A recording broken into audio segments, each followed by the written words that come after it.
Hi everyone, welcome back to Honeybee Stamps. Today I'm going to be creating this card for you using the Kelly Taylor Stitched with Love stamp and coordinating die set. This is such a beautiful, beautiful set. There's so many ways that you can use this. I really loved working with this today. And I'm going to show you a way that you can use one of the floral clusters from that set. I'm also going to be coordinating that with the beautiful Lovely Layers Circle Embroidery Hoops die set. I really love how this has the coordinating circle dies. You can use those little stitched areas as an extra detail on your card as well. So I'm going to show you how to do that today. I'm taking the floral cluster from the Stitched with Love set, and I'm stamping that out with some alcohol-friendly ink. And I'm going to be using my Spectrum Noir Tri-Blend alcohol markers here today to color in this stamped image. This is such a pretty little image. It's not that large, so it's not super overwhelming when you go to sit down to color. I love the Tri-Blend markers because all three, your light, medium, and dark colors, are in one barrel, which is really awesome. But you can use the same technique that I'm using here with any alcohol marker, whether it's your Olos, your Copics, whatever it is that you like to color with, it's going to work the same. You just need a light, a medium, and a dark shade. So I just go in with the dark shade and put that dark shade in kind of where I think there might be a darker area on the bloom.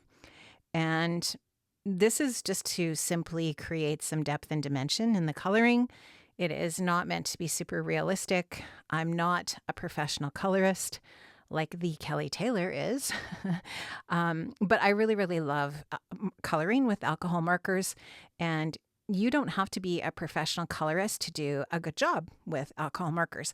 So once I get the darker color in kind of up against the lines, then I go in with a medium color and blend that a little bit out.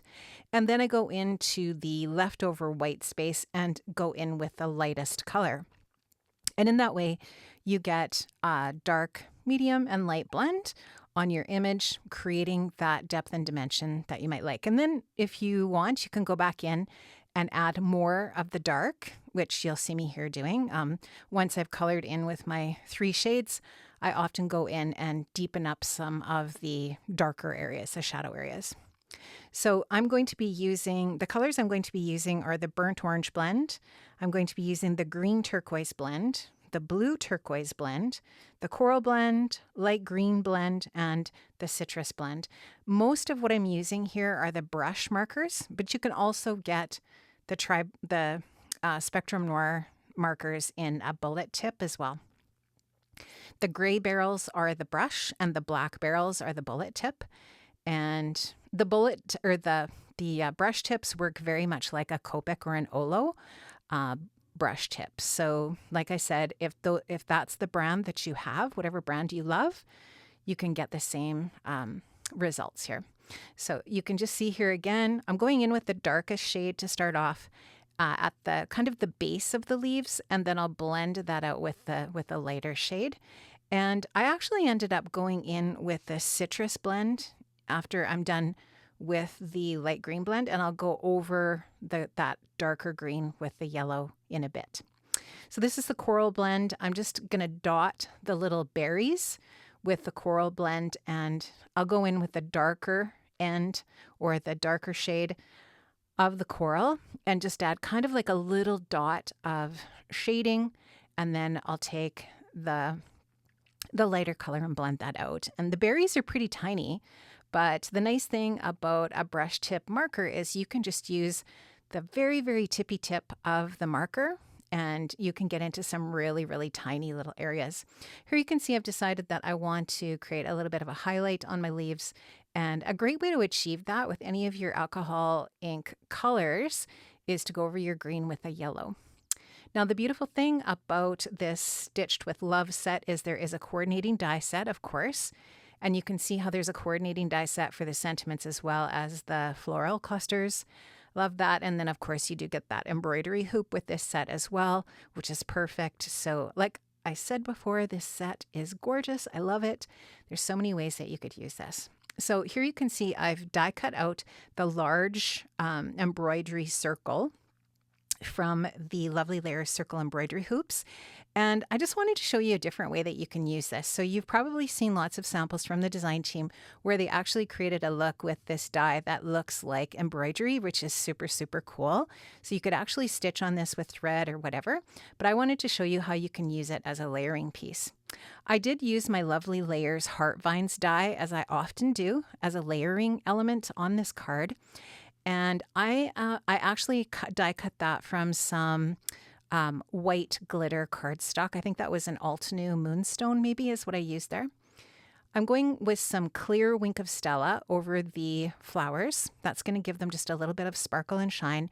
And I'm using a little bit of Nouveau Glaze. You could also use like Crystal Effects, or you could use glossy accents, whatever you like to use in your space for this kind of effect. I'm just going over the berries with that. And then I'm taking some Stamperia Contour in white, and I'm just adding some tiny little white dots to the centers of each one of the florals. I'm going to add 3 white little dots in the center, and these dry super dimensional. They don't flatten out. They are really cool, and they're very easy to create with that really fine tip. So if you've got like the Nouveau drops or whatever you like to do to use for that, adding something like that, it's really fun just to create a little extra dimension, another little element. This is one of the really cool stencils from Honeybee. This one is called, I'm trying to remember, it's called Vintage Flourish. Beautiful stencil. I wanted to go in with Tumble Glass, Salvaged Patina, and Rusty Hinge, which kind of are the same colors that I've colored with. And I actually switched from a blending brush to a paper pouncer here because this stencil is really, really fine. And I feel like the paper pouncer actually works a little bit better for what I wanted to do here. So I'm going in first with my Tumble Glass Oxide ink. And I'm just blending onto a white A2 size card panel. This is just white cardstock. And I've got it on a grip mat, stencil over top. So the stencil is sticking to the grip mat. Everything is staying in place really nicely. And now I'm going to blend on the Salvaged Patina Oxide. So just kind of blending the 2 blues together. And now I'm going to go in with Rusty Hinge at the bottom. And this is just a really pretty, nice fall color scheme, I think. And I love it, you know. Blue and orange always look nice together. So really love this color combo. And when I do the peel reveal here, you'll just see how nice that Vintage Flourish stencil looks when it's stenciled onto my white cardstock. And that's just going to add a little bit of extra detail behind my die cuts for my card front. So I'll set that off to the side. I'm actually going to just size it down a tiny little bit here so that it fits nicely into the space that I will be showing you here in a second. I'm just going to take off about 1/8 of an inch off of each of the sides of my panel. And when I'm done that, that is going to be the perfect size for inside of my Scallop A2 frame. So I did use my Scallop A2 frame here for this. This is the largest frame in the set, and I die cut that from a turquoise colored cardstock, and then my stenciled piece is going to layer inside of that. And now you can just see how the die cuts are going to layer on top. So it's just going to create a really nice base for our focal points here for our project. I decided that I wanted to add a little bit of foam tape onto the back of my stenciled panel here. So I'm just going to go ahead and add some Altenew 1-inch foam tape onto the back of that. I'll take the release paper off the back and add a little bit of Honeybee Stamps liquid adhesive. And that's just going to give me a little bit of an opportunity to wiggle this into place onto the cardstock, just so that the foam tape doesn't grab right away. The liquid glue will just let me wiggle this around a little bit, and then I can give it a really good press when I've got it centered into the center. I wanted the faux stitching on my Scallop A2 frame to show up, so that's why I wanted to size that card panel nicely so that the stitching shows as well. So this is going to fit perfectly onto the front of a top folding A2 size card base. This is a white card base, obviously. I'm going to start to put my pieces together here for my focal point. So I'm going to add a little bit of tape runner onto the back of the embroidery hoop. And we're going to go ahead and put the circle on there. We're going to give that a really good press. And then I'm just going to take my heart vines, my Lovely Layers heart vines die cut, and I'm going to adhere that over top of my embroidery area. Just going to add a little bit of liquid adhesive to that and give that a really good press. It doesn't need a lot of glue, just kind of like in the center. And I'll add some foam adhesive onto the back of my floral cluster and adhere that onto the Lovely Layers Heartlines die cut. I'm just going to turn that so that the majority of the foliage is kind of down at the bottom. It doesn't really matter. I don't think there's a top or a bottom. I just was kind of looking for where I wanted to put that. This is the So Glad Sentiment set. A really cute set. I love it. Coordinating die set as always.